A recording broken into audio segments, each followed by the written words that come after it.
귀한 찬양 감사합니다. 찬양대로 주님 속히 다시 오시기를 소망합니다. 어제 우리 교회 5년 만에 잔치가 열렸습니다. 감사한 건 아이들도 와서 함께 그 잔치의 기쁨을 누렸지만 또 우리 많은 교우들이 오셔서 함께 여러 자리에서 열심히 최선을 다해 섬겨 주셨습니다. 그 섬기는 모습 자체가 저는 천국의 모형이라고 생각을 합니다. 천국은 먹고 마시는 자들도 있겠지만 또 누군가의 섬김에 의해서 아름다운 잔치가 진행되는데 그 기쁨을 누릴 수 있었던 시간이었습니다. 우리 예수님께서는 이제 장차 우리가 경험하게 될 하나님 나라를 늘 잔치로 우리에게 설명을 해 주셨습니다. 그리고 우리는 그와 같은 잔치가 이제 곧 찬양대로 우리에게 임할 것이라고 하는 소망을 가지고 믿음으로 기다리는 사람들입니다. 이 믿음으로 기다린다라고 하는 이것이 생각처럼 쉬운 일은 아닙니다. 왜냐하면 도대체 정말 언제 오시는가, 이제 기약이 언제인지를 알 수 없기 때문입니다. 하지만 그럼에도 불구하고 이것은 실현된다면 우리에게 있어서 크나큰 은혜가 아닐 수 없는 것이죠. 저는 목회자로 많은 장례를 치렀는데 장례를 치를 때마다 늘 힘들다는 생각을 합니다. 이 집례하고 예식을 하는 것 자체가 힘든 것이 아니라 이 슬픔 당한 가정을 어떻게 위로할까라고 하는 이 사역에 어려움이 있습니다. 그럼에도 불구하고 또 장례를 이제 집례하게 되면 개인적으로 큰 은혜를 받는 것 가운데 한 가지는 이 장례를 치르면서 저 자신이 저에게 허락하신 주님의 약속에 대한 소망을 새롭게 하는 시간이기 때문입니다. 사람을 떠나보내는 건 늘 어려운 일이지만 그러나 분명히 우리에게는 다시 만날 것에 대한 분명한 약속과 소망이 있기 때문입니다. 제자들이 그러했을 것이라고 생각을 합니다. 예수님 떠나보내는 것이 그들이라고 쉬웠겠습니까?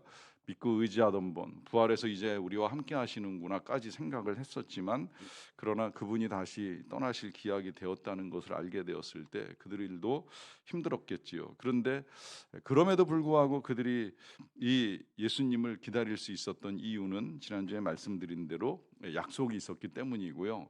이 약속이 그냥 주어진 것이 아니라 그 약속과 함께 증거가 있습니다. 여러분 영화나 드라마 보면 먼 길을 떠나는 사람이 뭐 가족이나 연인들에게 이제 내가 돌아올 거야라고 하는 증표로 이제 뭔가 하나를 이렇게 남겨주고 가는 경우를 볼 때가 있잖아요.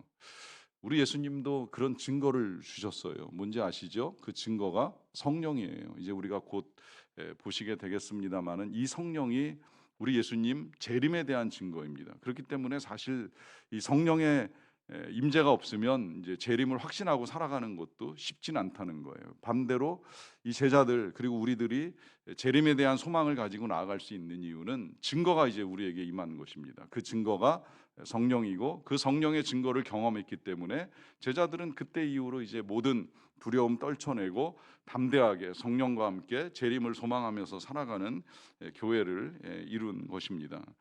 다만 이제 이 예수님께서 언제 오실지에 대한 이 시기에 대해서 정확하게 알려주시지 아니하셨기 때문에 지금도 이제 이 부분이 어쩌면 이제 우리에게 있어서 답답함이 될 수도 있고요. 또 거꾸로 이제 이 답답함을 이용해서 그걸 가르쳐 주겠다고 하면서 거짓된 교리, 이단 사이비 교리로 사람들을 미혹하는 일들이 벌어지게 됩니다.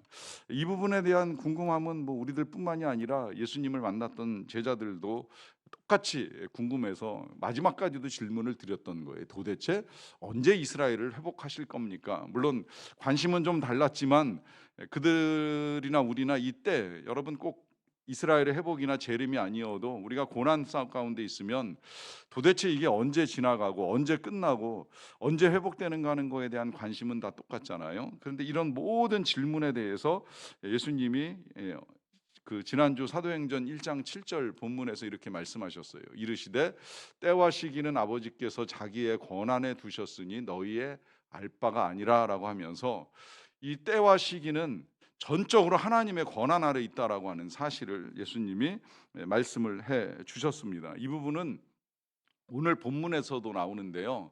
마태복음 24장 36절을 보시게 되면 그러나 그날과 그때는 아무도 모른다는 거예요. 하늘의 천사들도 모르고요. 심지어 아들이신 예수님도 모르시고 오직 아버지만 아신다라고 하는 이 말씀 통해서 우리 예수님이 모든 권세, 하늘과 땅의 모든 권세를 위임받으셨음에도 불구하고 이 때에 대한 결정만큼은 하나님께 있다라고 말씀을 해주셨습니다. 저는 조금 의문이 들기는 해요. 진짜 예수님도 모르시는가? 재림은 예수님께서 임하시는 것인데 이 예수님이 임하실 시기를 예수님도 모르고 계시는가? 알고 계시는 거 아닌가라고 하는 이제 의문을 가지게 되는데, 그런 의문에 대한 답도 역시 이 말씀 속에서 찾아보자면 굳이 그거 알 필요가 없다는 것이 예수님의 뜻인 거예요. 이것을 알게 되면 이제 사람들의 행동은 너무 분명하게 나타나지요. 뭐 그때까지 정말 하고 싶은 거 다 하다가 그 날짜 임박했을 때 마치 시험 전날 벼락치기로 시험 공부를 하는 학생들처럼 우리도 그런 태도를 취할 가능성이 많고요. 아니라고 한다면 그야말로 이제 그날에 맞추어서 이제 하루하루를 살아가게 될 터인데, 그게 이제 보통 이단 사이비 교주와 신도들이 보여주는 행태가 될 가능성이 많습니다. 그러하기 때문에 예수님께서는 그 시기는 아무도 모른다, 천사도 모르고 나 예수 그리스도도 모른다라고 하시면서 다만 이제 오시기 전에 징조가 있을 수 있다라고 하는 사실을 알려주셨지요. 그 징조에 대해서 요약한 내용이 30절 말씀인데요, 그때의 인자의 징조가 하늘에서 보이겠고 그때의 땅의 모든 족속들이 통곡을 한다라고 하는 이것이 징조입니다. 이때 이제 통곡하는 이유는 이 본문 위에서 이제 말씀을 쭉 해주셨어요. 그 내용 중에는 뭐 지진도 있을 것이고 기근도 있을 것이고 전쟁도 있을 것이다라고 하는 이런 모든 것들이 징조라고 말씀을 하시는 거예요. 그런데 아직 끝은 아니라고까지 말씀하시면서 이와 더불어서 또 추가적으로 이제 징조로 알려주신 것들이 이 거짓 선지자가 나타나는 일과 그 다음에 이제 적 그리스도가 나타나게 될 것이다라고 하는 것들, 그리고 자칭 예수라는 자들도 여기저기서 많이 보이게 될 것이다라고 하는 것들을 통하여서 그냥 지금 우리가 겪어 나가는 일들, 곳곳에 전쟁 소식 들려오지 않습니까? 지금 대만의 지진 소식이 계속 끊어지지 않고 일어나고 있습니다. 그리고 지금 여러 가지 기근이 이제 우리나라에까지 이 과일 기근으로 이제 임해가지고 먹고 살기가 힘들다는 소리가 곳곳에서 들려오는데, 이것이 징조라고 보시면 되는 것이고요. 뭐 이단 사이비 행태들에 대해서는 말할 것도 없이 지금 예수님이 경고하신 마지막 때의 징조들이 많이 나타나고 있습니다. 그럴수록 이제 우리는 우리 주님께서 오실 날이 가까웠다라고 하는 것을 알아야 되고요. 그러하기에 이제 우리가 관심 가져야 되는 건 시기, 때의 문제가 아니라 왜 오시는가 하는 것과 더불어서 그와 더불어 우리는 무엇을 준비해야 하는가에 우리의 초점이 맞춰져야 합니다. 이것이 지금 이제 우리가 드리는 예수님에 대한 신앙 고백의 끝부분이라고 할 수가 있겠는데요. 우리는 이렇게 고백하잖아요. 거기로부터 살아있는 자와 죽은 자를 심판하러 오십니다. 자, 이것이 우리 예수님께서 이 땅에 오시는 목적입니다. 심판을 위한 것입니다. 이때 심판은 살아있는 자와 죽은 자라고 이제 표현되어 있는데요. 자, 이때 이 살아있는 자와 죽은 자는 그냥 글자 그대로 풀이를 하자 그러면 세상을 떠난 자들과 아직 이 세상에 남아있는 자들이라고 할 수가 있습니다. 묶으면 이제 온 인류가 되는 것이지요. 살아있든 죽었던 모든 사람이 심판의 대상이 된다는 것이고, 이 말씀은 그 누구도 심판을 면할 사람들은 없다는 거예요. 지금은 이 심판이 이제 사람들끼리 사람들 사이에서 진행이 됩니다. 작게는 우리 마음 속에서 우리가 사람들을 심판하잖아요. 저 사람 괜찮아? 저 사람 틀렸어. 저 사람은 왜 저렇지라고 하는 이 마음의 심판이 우리 안에서 일어나는 경우가 있고요. 또 이런 것들뿐만이 아니라 이제 법을 통하여서 재판 과정을 거쳐 사람들의 잘잘못을 따지는 일들이 일어납니다. 또 때로 이제 이 정치적 심판을 위하여서 우리는 투표를 통해서 각자 나름대로의 판단과 결정을 내리기도 합니다. 이런 일들이 지금은 이제 우리끼리 우리 사회에서 우리 마음대로 진행이 되는 거예요. 그런데 지금 예수님이 재림하실 때가 되면 이제 이 모든 것들에 대해서 우리 예수님께서 예외 없이 이 살아있는 자와 죽은 자를 심판하시는 날이 임하게 될 것이다라고 하는 말씀입니다. 뿐만 아니라 여기서 이 살아있는 자와 이 죽은 자라고 하는 것을 늘 말씀드릴 때면 제가 이 관점이 우리가 생각하는 것과 다르다는 말씀드리지요. 다르다고 말씀드리는 이유는 우리는 눈으로 볼 때 정말 살아있고 호흡하면 살아있는 자로 생각을 합니다. 그리고 이제 호흡이 끊어지고 땅에 묻히거나 장례를 치르면 죽은 자로 간주를 하지요. 그러나 성경에서 말씀하고 있는 죽음, 그리고 또 하나님께서 보시는 죽음은 이제 전혀 다른 문제다라고 하는 말씀을 드렸어요. 그것은 뭐 때로 이제 우리가 배워 나갈 때에 뭐 영적 죽음이 있고 관계적 죽음이 있다 이제 이런 표현으로도 배워 나가는데요. 쉽게 말씀을 드리자면 하나님은 하나님과의 관계가 끊어지고 하나님을 떠난 모든 자들은 그냥 죽었다고 보시면 틀림이 없습니다. 또 거꾸로 우리의 눈에 죽은 것처럼 보이지만 그러나 하나님의 눈에 살아있는 자들이 있습니다. 이것을 우리 예수님께서도 하나님 앞에는 모든 자들이 살아있느니라라고 하면서 비록 우리의 눈앞에 세상을 떠나고 땅에 묻혀 있다고 할지라도 그가 하나님 앞에 살아있다는 사실을 분명하게 우리에게 알려주셨습니다. 중요한 건 하나님과 어떤 관계 속에서 살아가고 있느냐라고 하는 것인데요. 그러하기 때문에 우리 예수님께서 우리 지난번에 이 계시록에 나온 7교회 말씀을 함께 볼 때에 사대교회 하시는 말씀을 들었던 적이 있잖아요. 그 교회 성도들을 향하여서는 네가 살았다는 이름은 가졌으나 실상은 죽은 자로다라고 하는 말씀을 해주셨어요. 겉으로 볼 때는 멀쩡해요. 아무 문제가 없는 것처럼 보여요. 더더군다나 교회 성도들을 향해서 하시는 말씀이에요. 예배를 드리던 사람들이에요. 그런데 그들을 향하여 주님이 경고하시기를 살았다는 이름은 가졌으나 실상은 죽었다고 하십니다. 왜 그럴까요? 교회에 드나드는 종교 행위는 반복되었는지 모르겠지만 하나님과의 관계에 있어서는 죽은 것과 다름없는 삶, 다시 말하면 뿌리 뽑힌 나무와도 같은 그런 삶을 살아왔기에 주님께서 다시금 그 모든 것들을 회복시킬 것에 대한 당부를 하시는 말씀입니다. 이것을 이제 그렇게 오늘 본문에서는 이제 이렇게도 말씀을 하시는데요. 31절 말씀입니다.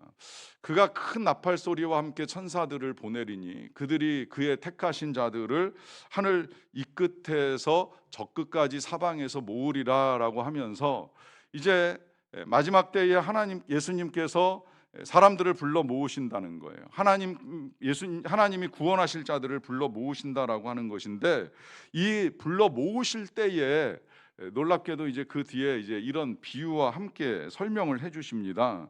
그 비유는 이런 비유예요. 40절 41절인데요. 그때 두 사람이 밭에 있으며 한 사람은 데려가고 한 사람은 버려둠을 당할 것이요 두 여자가 맷돌질을 하고 있으며 한 사람은 데려가고 한 사람은 버려둠을 당할 것이니라 합니다. 보시는 대로 이 사람들이 어떤 일을 하고 있든지 데려감을 당하는 사람이 있고요, 버려지는 사람이 있습니다. 그러니까 누군가는 구원을 받고 누군가는 멸망을 당한다라고 하는 거예요.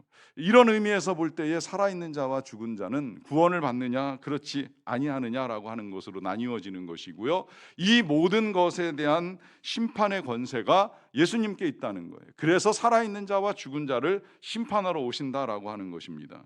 자, 그렇다면 주님께서는 왜 이와 같은 심판을 이루시는가라고 하는 질문이 있고요, 이 질문을 하게 되면 우리가 이제 하나님께 대해서 의문을 제기하기도 합니다. 하나님이 사랑의 하나님이신데 또 우리 예수님은 그 사랑을 가지고 구원하기 위하여 이 땅에 오셨는데 누군가는 심판하신다, 심판하여 구원하지만 멸망을 당하는 사람이 있고, 심지어 그 멸망이 그렇게 끝나는 것이 아니라 우리가 이해하고 있는 바대로 하자면 지옥을 만들어 놓고 거기에 사람을 넣으시는 이런 하나님이 과연 사랑의 하나님이신가라고 하는 질문까지 나오게 되는 것이죠. 여러분, 이런 하나님에 대해서 우리가 의문을 제기할 때 1차적으로 먼저 꼭 기억해야 될 사실 한 가지가 있습니다. 그건 우리 지식의 한계예요. 우리 이성의 한계입니다. 내 머리로, 내가 알고 있는 상식으로 하나님을 판단하고 평가한다는 것 자체가 여러분 얼마나 우스운 일인지 아시지요? 여러분, 하나님이 내 계산 안에 들어오고 내 생각 안에 들어오시는 분이라면 저는 그런 하나님 믿지 마시라고 말씀을 드리고 싶어요. 제가 하나님을 믿는 이유 가운데 한 가지는 우리 하나님의 무한하심입니다.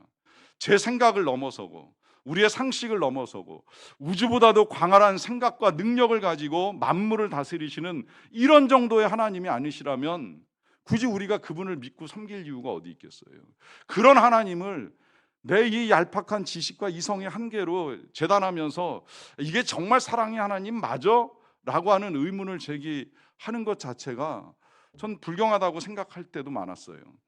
그런데 가만히 좀 더 생각을 해보면 정말 하나님이 이런 일들을 통해서 사랑을 이루어 가시는구나, 사랑뿐만 아니라 정의를 이루어 가시는구나 라고 하는 것이 더욱 분명해집니다. 왜냐하면 이 세상에서 이루어지는 많은 판단들, 아까도 말씀드렸듯이 우리 마음의 판단, 법적 판단, 정치적 판단, 정말 그게 다 옳은 것일까요? 여러분, 재판이 진행되고 나면 제가 알기로 판사들은 한 번의 재판을 위하여 긴 시간 동안 모든 법령과 또 판결 사례들을 다 뒤져가지고 그 누구도 억울하지 아니한 판결을 내리기 위해서 굉장히 애를 쓰는 것으로 알고 있어요. 잘못하면 가해자나 피해자나 억울한 일을 당할 수밖에 없거든요. 그러니까 그 한 번의 판단을 위해서 굉장히 애를 쓰고 그 한 번도 잘못된 판단이 될 수 있으니까 1심에서 끝나는 것이 아니라 2심, 3심을 거쳐서 판단을 하잖아요. 그런데 그 판단 결과가 나왔다고 해서 가해자가 만족을 합니까? 피해자가 만족을 합니까? 어느 한쪽은 억울하고 답답한 일이 벌어지는 거예요. 왜 그럴까요? 인간의 판단이기 때문에 그렇습니다.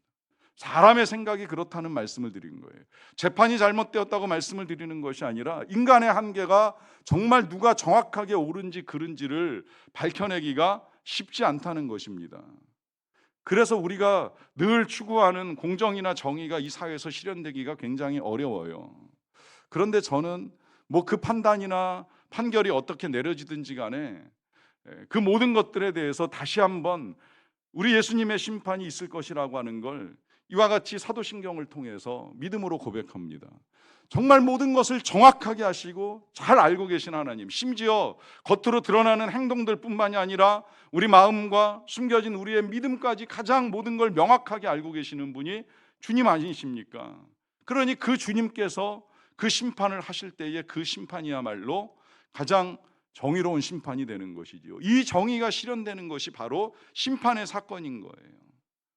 뿐만이 아닙니다. 이 심판은 사랑의 사건입니다. 왜냐하면 앞서 말씀드린 대로 이런저런 판단과 재판이 진행되면 누군가는 억울한 사람이 나온다고 말씀을 드렸잖아요. 꼭 거기까지 가지 않는다고 하더라도요, 우리가 인간관계 속에서 때로는 이 오해라고 하는 것 때문에 또 일일이 다 해명하고 설명하지 못하기 때문에 드러나는 답답함도 있을 수가 있습니다. 여러분, 그걸 우리가 일일이 다 사람들 쫓아다니고 찾아다니면서 해명하고 설명하는 거 쉬운 일이 아니잖아요. 그런데 누가 알고 계세요? 하나님이 알고 계세요. 주님이 알고 계십니다. 그 주님께서 그 모든 것을 보시고 아시고 그 억울함을 갚으시고 그 수고를 인정하시고 칭찬하시는 사건이 바로 심판의 사건인 거예요. 그러하기 때문에 오늘 예수님께서 심판하러 오신다는 이 사건은 그동안에 그 억울한 재판, 판단, 세상의 불의와 여러 부정함과 오해 속에서 괴로움 가운데 빠져 있었던 모든 사람들을 구원하시는 하나님의 사랑의 사건입니다. 그래서 심판은 하나님의 사랑이 온전하게 드러나는 거예요. 지금은 알 수 없어요. 왜 우리가 이런 고난을 겪는지, 왜 이런 고통 가운데 있어야만 하는지, 그리고 이 고통이 도대체 언제 끝나는 것인지 어찌 알겠습니까?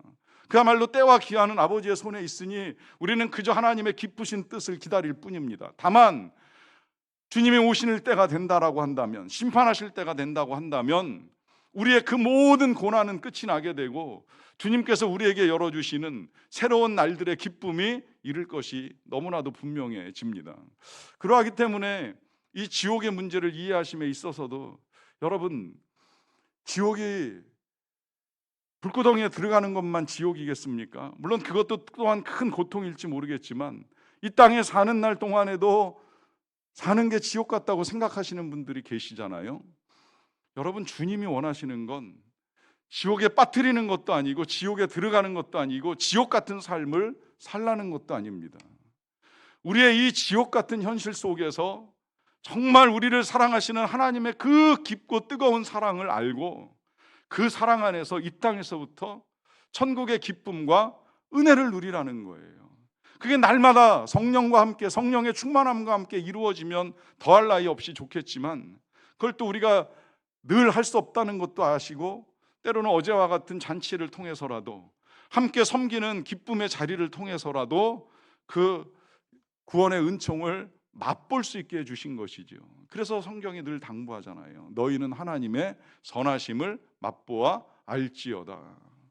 하나님의 선하심을 경험하라는 거예요. 하나님의 선하심을 교회에서 경험하시던, 성령을 통해서 경험하시던 늘 이 경험을 통해서 우리가 천국의 은혜를 맛보게 되면 지옥은 자연스럽게 멀어져요. 지옥 같은 삶이 아니라 날마다 주와 함께 걸어가는 그 자리가 그 어디나 하늘나라가 되는 거예요. 초막이나 궁궐이나 그 어디가 하나님의 나라가 되면서 우리는 이 땅에서부터 영원한 하나님 나라의 기쁨을 누리며 살아갈 수 있게 되는 것입니다. 그러하기 때문에 이 심판에 대한 경고는 믿음을 지킨 자들에게는 축복이요 소망이 될 수밖에 없습니다. 그것은 우리 예수 그리스도가 이 땅에 오심으로 말미암아 우리가 이 땅에서 경험했던 모든 환난과 시련을 끝내고 이제 우리 주님이 우리를 위하여 예비하신 하나님의 나라에 들어가서 그 아버지 하나님의 영광을 하나님과 함께 누리며 즐거워할 것이 우리에게 예비되어 있기 때문입니다. 그러하기 때문에 이 믿음을 가지고 어떠한 고난도 겪어내면서 복음의 삶을 살았던 사도 바울이 우리에게 당부를 하잖아요. 장차 우리에게 임할 영광에 중한 것은 현재 우리가 당하는 이 고난의 가벼운 것과는 결코 비교할 수 없도다라고 하면서 어떤 고난 가운데서도 믿음을 잃지 않고 승리할 것에 대한 당부를 해 주셨습니다. 여러분, 우리는 그 약속, 그 말씀 믿고 믿음으로 나아가는 하나님의 백성들입니다. 안타깝게도 이게 생각보다 잘 기억이 안 될 때가 많아요. 잊어버리거나 아니라면 이걸 또 우습고 단순하게 생각하는 사람들도 적지 않아요. 그러다 보니까 우리 예수님도 여러 차례 경고를 해주셨어요. 이 35절에는 이런 경고까지 하시더라고요. 천지는 없어질지언정 내 말은 없어지지 아니하리라 라고 하는 말씀입니다. 세상이 깨지고 사라지는 것 같은 일들이 벌어진다고 할지라도 주님이 우리에게 말씀하신 내용들은 사라지지 않는다는 거예요. 저는 그래서 오늘 설교를 준비하고 이렇게 본문을 잡으면서 아마 여러분 오늘 본문 읽으면서 그러셨을 거예요. 오늘 본문이 상당히 길다. 참 고민 많이 했어요. 솔직히 제 마음 같으면 이 24장 전체를 다 같이 읽고 싶을 정도예요. 왜냐하면 여기는 주님이 그야말로 이 종말과 재림에 대해서 중요한 경고들을 너무 많이 해주셨거든요. 그래서 이렇게 끊어 읽을까 저렇게 잘라 읽을까 막 고민하다가 좀 길어도 일단 한번 같이 읽어보자 하는 마음을 가지고 길게 읽었습니다. 왜냐하면 이 말씀 때문인 거예요. 천지는 없어져도 주님의 말씀은 안 없어지는 겁니다. 천지가 사라지는 것 같은 일이 벌어져도 주님의 말씀은 그대로 이루어지는 거예요. 그리고 그 증거는 성령이라고까지 앞서도 말씀을 드렸습니다. 분명히 이렇게 성취가 되고요. 이 부분에 있어서 다시 이제 예를 가지고 또 경고를 하시는데요. 37절부터 좀 읽어 나가면서 말씀을 드리겠습니다. 노아의 때와 같이 인자의 임함도 그러하리라 합니다. 자, 이 노아의 때 아시죠? 이 노아의 때 말씀하시는 대로 홍수 전에 노아가 방주에 들어가던 날까지 사람들이 먹고 마시고 장가들고 시집가고 하는 일을 했었어요. 그러고 난 다음에 넘어가서 볼게요. 홍수가 나서 그들을 다 멸하기까지 깨닫지 못하는데 이런 일이 주님 오실 때도 똑같이 일어날 것이다 라고 하는 것입니다.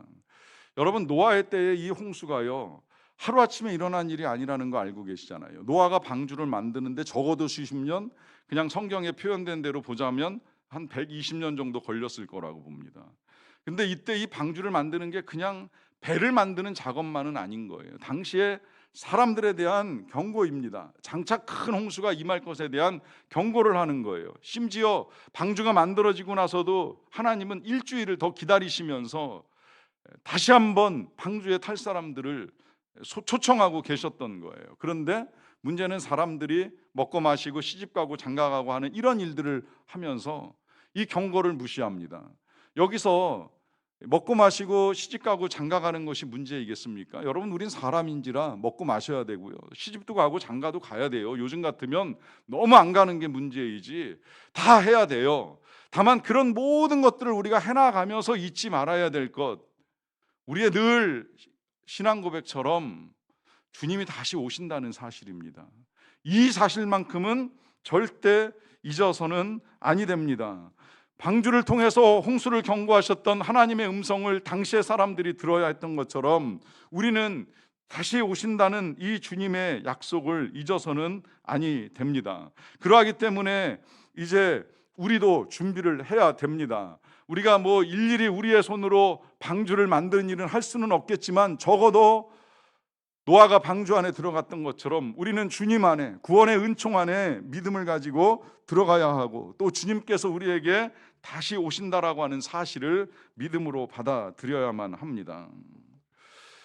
우리는 지난주에요, 우리 예수님께서 하늘에 오르시어 하나님 보좌 우편에 앉아 계시다라고 하는 고백의 말씀을 함께 나누었습니다. 자, 이것이 참 우리가 이해하고 받아들이기가 굉장히 어려운 말씀이라는 생각이 들어요. 왜냐하면 하늘은 도대체 어디 있고 보좌는 어떤 모양이고 그 보좌에 예수님이 앉아 계시는 건 어떤 자리일까라고 하는 이 모든 것들이 실은 다 우리의 상상 속에서 진행되는 거잖아요. 자, 이 상상을 실제로 본 사람은 제가 보니까 성경에 딱 한 사람밖에 없나 이런 생각이 드는 거예요. 사도 바울이 3층천까지 올라갔다고 하니까 그 3층천에서 어디까지 봤는지에 대해서 명확하게 밝혀주지 않고 있기 때문에 사도 바울이 보셨는지 안 보셨는지는 저는 잘 몰라요. 그런데 스데반은 확실하게 봤어요. 하늘이 열리면서 예수님이 보좌 우편에 일어서신 것을 보셨다라고 하는 말씀을 드렸습니다. 자, 이걸 이제 한 사람만 봤고 나머지 사람들은 다 지금 머릿속에 상상을 합니다. 그렇게 상상을 하다가 우리 예수님이 다시 오시지 않는다면 어떤 일이 벌어지는지 아시죠? 이 모든 것들이 다 상상으로 끝나버립니다. 상상으로만 끝나는 것이 아니라 다시 오시겠다라고 약속하신 예수님은 거짓말을 제자들에게 던져주고 도망을 가신 거예요. 지금 이렇게 복음서에 많은 말씀들을 주시고 또 마지막에 천사들을 통하여 가심을 본 그대로 오시겠다라고까지 약속하셨지만 그 예수님이 다시 오시지 않는다라고 하면 지금 우리가 상상하는 모든 일은 상상에서 끝이고 주님은 거짓말장이가 되고 도망가 버린 분이십니다. 그리고 제자들 알아서 다 너희들끼리 열심히 잘 살아봐라 하시고 끝나버린 거예요. 하지만 재림, 우리 주님 다시 오시는 이 사건이 바로 우리의 그 상상이 소망이 되고 그 소망이 현실이 되는 사건을 만들어주는 것입니다. 그래서 우리가 그날을 소망하면서 하루하루를 살아갑니다. 주님 오신다는 사실 절대 잊지 않고 살아가는 저와 여러분들의 믿음 되시기를 간절히 축원합니다.